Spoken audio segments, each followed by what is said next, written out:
नमस्कार, स्वागत है आप सभी का भारत सर्किल न्यूज में और मैं हूं विनय। स्क्रीन पर दिख रहे ये मतदातागण हैं और कैमरे के पीछे हमारा सहयोग कर रहे गौरव। ऐसे में हमारा जनता का मूड प्रोग्राम जो लगातार पिछले 1 महीने से हम अलग अलग विधानसभा क्षेत्रों में जारी रखकर और प्रत्याशियों के मनोभाव को टटोलने की कोशिश कर, ऐसे में हमने कई विधानसभाओं में दौरा किया और वहां से देखा कि किस तरीके से लोगों का मन अपने प्रत्याशियों के प्रति हो रहा है। आज भीम आर्मी के चीफ और आज़ाद समाज पार्टी के राष्ट्रीय अध्यक्ष चंद्रशेखर आज़ाद ने अपनी चुनावी सभा को संबोधित किया आगरा के माथुर वैश्य में। ऐसे में यहाँ पर बहुत सारे आज़ाद समाज पार्टी के समर्थक मौजूद हैं। तो आइए जनता के मूड में जानते हैं कि ये अपने मूड से यानी अपने दृष्टिकोण से आज़ाद समाज पार्टी को कैसे देखते हैं और आखिरी अभी समर्थन के साथ में इनका मतदान किस पार्टी के लिए होगा। क्या लग रहा है, आप इस कार्यक्रम में आई थी, किसे वोट देंगी आप? भाई को देंगे हम तो। भाई का क्या चुनाव चिन्ह? भाई का चिन्ह है केतली। उनको ही जिताएंगे। वो भाई है, हमारे पूरे समाज के भाई हैं वो, और अकेले ही अपने दम पे पार्टी बनाई है उनने और हम उनका सहयोग करेंगे, उनका साथ देंगे। क्या अम्मा, कितनी बार वोट दिया आपने? मैं तो दया बराबर तो हमें नहीं देंगे। हाँ? नहीं देंगे वो केतली भाई। अच्छा, केतली पे देंगे। हाँ। इससे पहले किसको वोट दिया था? और पहले तो बहुत लोगों ने दे दो, काऊ ने कभी शब्द ही नहीं कराई। नहीं, इससे पिछले साल किसको वोट दिया था? 5 साल पहले आपने किसे वोट दिया था? और पहले तो हमने नहीं दवा थे, हाथी वाली जो पार्टी थी। अच्छा, हाथी को दिया था और फिर अभी इनके ऊपर भरोसा है। हाथी वालों ने कुछ काम वाम नहीं किया? अब ऐसे ही कोई काम वाम ना करवाते ही कह देते हैं, कुछ भी ना करवाते। क्या लग रहा है आपका?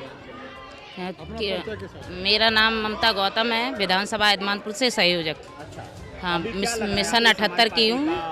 किस तरीके का वर्चस्व की लड़ाई चल रही है, आप कैसे देखना चाह रहे हैं? हम चंद्रशेखर भाई को देखना चाह रहे हैं और वोट हमारा केतली में होगा। और जितना भाई ने संघर्ष किया है किसी ने नहीं आज तक किया है। कोई भी प्रधानमंत्री या मुख्यमंत्री बन जाए, जब महिलाओं पे अत्याचार होते हैं तो कोई नहीं आता है। तो सिर्फ बीजेपी पार्टी और कांग्रेस पार्टी दोनों महिलाओं के लिए इतना सब कुछ कर रही हैं, आप उनको ब्लेम कर रही हैं डायरेक्ट? बिल्कुल कहीं नहीं कर रही हैं। जब बेटियों पे अत्याचार होते हैं तब कभी नहीं आते हैं, वो भाई ही आते हैं। बेटियों पर अत्याचार, बेटियों पे, महिलाओं पे और सम्मान करते हैं वो। भाई सम्मान करते हैं। क्या लग रहा है आपको, कौन जीतेगा इस बार? इस बार जो समीकरण निकलेंगे चौंकाने वाले होंगे। जो यूथ है उसकी आबादी है उत्तर प्रदेश में 60%। यूथ का वोट सीधा सीधा भाई को जा रहे हैं, मैं आपको बताऊं। तो अब की सरकार बनाने में आज़ाद समाज पार्टी की बहुत अहम भूमिका रहेगी। बिना आज़ाद समाज पार्टी के सरकार कोई नहीं बना पाएगा। आज़ाद समाज पार्टी के राष्ट्रीय अध्यक्ष हैं, वो दलित वर्ग को लेकर आगे बढ़ना चाहते हैं और परसेंटेज ऑफ माइनॉरिटी अगर देखा जाए तो बहुत कम है उत्तर प्रदेश। नहीं, जो राष्ट्रीय अध्यक्ष हैं वो बहुजन समाज की बात करते हैं। जो दलित हैं, पिछड़े हैं, अल्पसंख्यक हैं, जो वंचित लोग हैं, गरीब लोग हैं, जो पीड़ित लोग हैं, उन सबकी हकों की बात करते हैं। उनकी आबादी इस देश में 90% है। वकील साहब, आप तो इंसाफ की बात करते हैं। अभी यहाँ देखिए, पार्टी लेवल से मैं आपसे नहीं पूछूंगा, आपके मन की बात पूछ रहा हूँ, किसको वोट देना चाहेंगे? हम अपने भाई चंद्रशेखर आज़ाद की पार्टी, आज़ाद समाज पार्टी के प्रत्याशी राशिद चौधरी जी को वोट देंगे।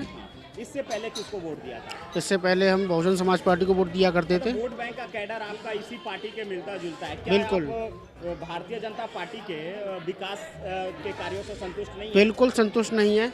इन्होंने दिया ही क्या है? अच्छा, इन्होंने कोई कार्य नहीं केवल किया। सरकारी कंपनियों को बेचना इनका काम बना हुआ है। अब सरकारी कंपनियों को बेचना तो काम बनेगा, जब सरकारी नौकर टाइम से काम नहीं करेंगे तो कंपनियां बिकेंगी।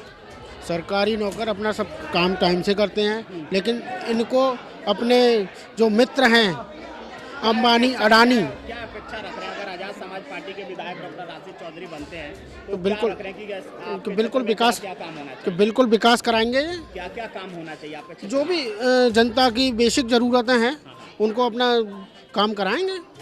और डॉक्टर साहब, आप बहुत शिक्षित वर्ग से हैं और आपका एक हर तरीके की सर्जरी करने का आपको अनुभव है।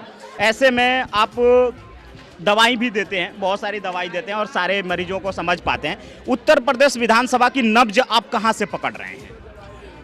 दवा की बात आती है तो अभी तक जितनी भी बातें की हैं नेता लोगों ने, वो कहा है कि भी बीजेपी ऐसा कर रही है, वैसा कर रही है, क्योंकि वो शासन में है तो हमेशा शासन की आलोचनाएं होती हैं। लेकिन इलाज की बात कोई नहीं करता। उस इलाज की बात करने के लिए भाई चंद्रशेखर जी यहाँ आए हुए हैं कि आप सिर्फ आलोचना ही मत करिए, काम करिए। तो मुझे ये लगता है कि पूरी ज़ोरदारी के साथ वो शुरुआत करेंगे राजनीति। डॉक्टर साहब, आँख, कान, गला, और आप खास तौर से उसी का इलाज कर रहे हैं जो व्यक्ति जिससे सुनता है, तो आप जो व्यक्ति मैं सुन रहा हूँ, क्या आप भी वही सुन रहे हैं?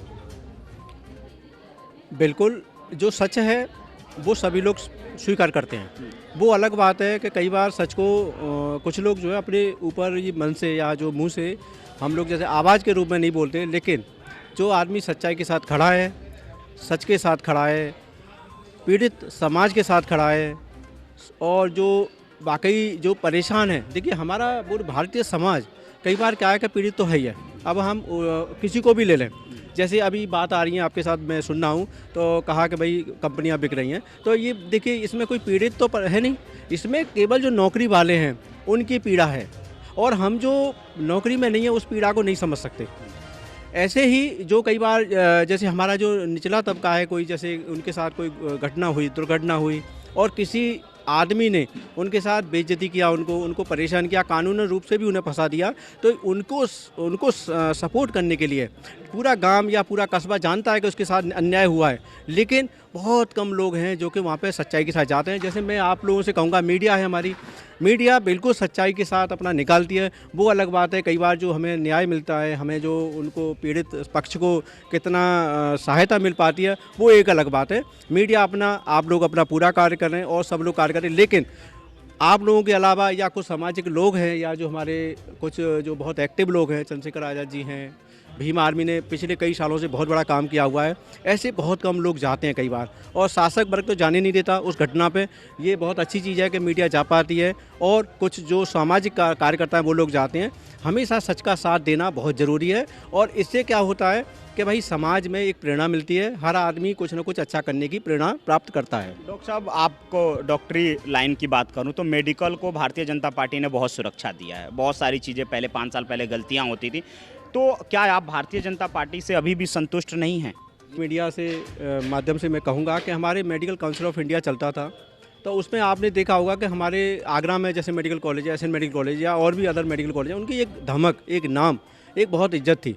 आप यहाँ पे आगरा में हैं, पूरा आपका नेशनल चैनल है ये, तो आप अगर देख रहे हैं कि आप कई मेडिकल कॉलेज बने हैं, क्या आप मुझे बता सकते हैं कि उस मेडिकल कॉलेज में कोई आपने कभी ऐसा सुना है कि कोई बहुत अच्छा कार्य हो रहा है, या किसी ने आके आपने को ऐसा लगा कि बहुत बड़ी अच्छा कार्य हुआ विधानसभा चुनाव को? बिल्कुल, इस विधानसभा चुनाव में इस बार एक नया विकल्प के रूप में आज़ाद समाज पार्टी बड़े भाई चंद्रशेखर आज़ाद के रूप में, विकल्प के रूप में जो आया है, ये कुदरत की देन है, कुदरत का करिश्मा है, जो कि आज आप देख रहे होंगे बीजेपी देश में कहती कुछ है, करती कुछ है। जैसे रोजगार के नाम पर 2 करोड़ रोजगार का बात करी, लेकिन 2 करोड़ रोजगार देने की बजाय आप मीडिया के लोगों को भी अच्छे से भली भांति पता होगा 2 करोड़ रोजगार छिन गए, कितने लोग कोरोना महामारी में मारे गए। अभी आप डॉक्टर साहब से बात कर रहे थे चिकित्सा के क्षेत्र में, चिकित्सा के क्षेत्र में आपने देखा होगा उत्तर प्रदेश के ऐसे निर्दयी प्रधानमंत्री और मुख्यमंत्री जी जो कि हेलीकॉप्टर से फूल बरसा सकते हैं, लेकिन उस समय जब लोग मर रहे थे, ना तो हमारे डॉक्टर्स के पास, किसी के पास पीपी किट थी, ना किसी के पास कोई उपस्थित इलाज की कोई जो व्यवस्था होनी चाहिए थी वो नहीं थी। इससे ज़्यादा शर्म की बात और कुछ नहीं हो सकती। इस चीज़ को उत्तर प्रदेश की जनता देख रही है और समझ भी रही है। इसका जवाब 10 फरवरी को आगरा की दक्षिण विधानसभा से मिलेगा, और निश्चित रूप से दक्षिण विधानसभा से एक नया विकल्प जो कि आज़ाद समाज पार्टी के रूप में हमारे सामने आया है, ये जीत हासिल होगी। उत्तर प्रदेश विधानसभा चुनाव के प्रथम चरण के मतदान में कुछ ही घंटे शेष हैं।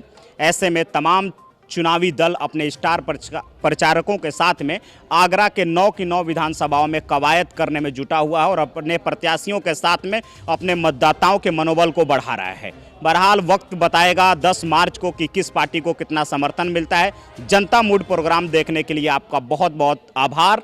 मैं विनय सिंह, कैमरा पर्सन गौरव के साथ, भारत सर्किल न्यूज़, आगरा।